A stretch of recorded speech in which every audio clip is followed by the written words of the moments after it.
মহান আল্লাহ যুগে যুগে অসংখ্য নবী রাসূল প্রেরণ করেছেন, যারা আমাদের নানান পরিস্থিতিতে বিভিন্ন দোয়া শিখিয়েছেন।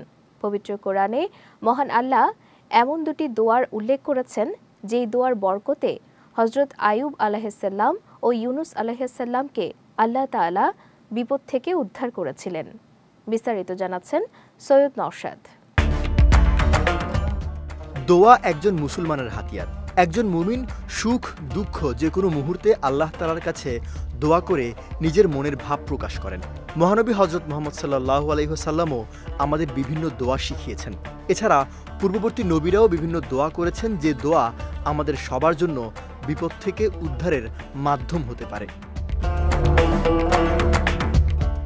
পবিত্র কোরআনে মহান আল্লাহ হযরত আইয়ুব আলাইহিস সালাম ও ইউনুস আলাইহিস সালামের দুটি দোয়ার কথা তুলে ধরেছেন, যে দোয়াগুলো তারা বিশেষ পরিস্থিতিতে পড়েছিলেন। এই দোয়ার বরকতে আল্লাহ তাআলা তাদের বিপদ থেকে উদ্ধার করেছিলেন। ইউনুস আলাইহিস সালাম আল্লাহর একজন নবী ছিলেন। তিনি দীর্ঘদিন মাছের পেটে অবস্থান করেন।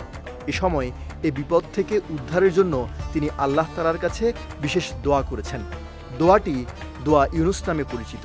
দোয়াটি হলো লা ইলাহা ইল্লা আনতা সুবহানাকা ইন্নী কুনতু মিনাজ জালিমিন, অর্থাৎ আপনি ছাড়া কোনো উপাস্য নেই, আমি আপনার পবিত্রতা ঘোষণা করছি, নিশ্চয়ই আমি জালিমদের অন্তর্ভুক্ত। সাদ রাদিয়াল্লাহু তাআলা আনহু থেকে বর্ণিত, রাসূল সাল্লাল্লাহু আলাইহি ওয়াসাল্লাম বলেছেন, মাছের পেটে অবস্থানকালে ইউনুস আলাইহিস সালাম উল্লেখিত দোয়াটি পড়তেন। কোনো মুসলিম ব্যক্তি তা নিয়মিত পাঠ করলে আল্লাহ তার দোয়া কবুল করবেন।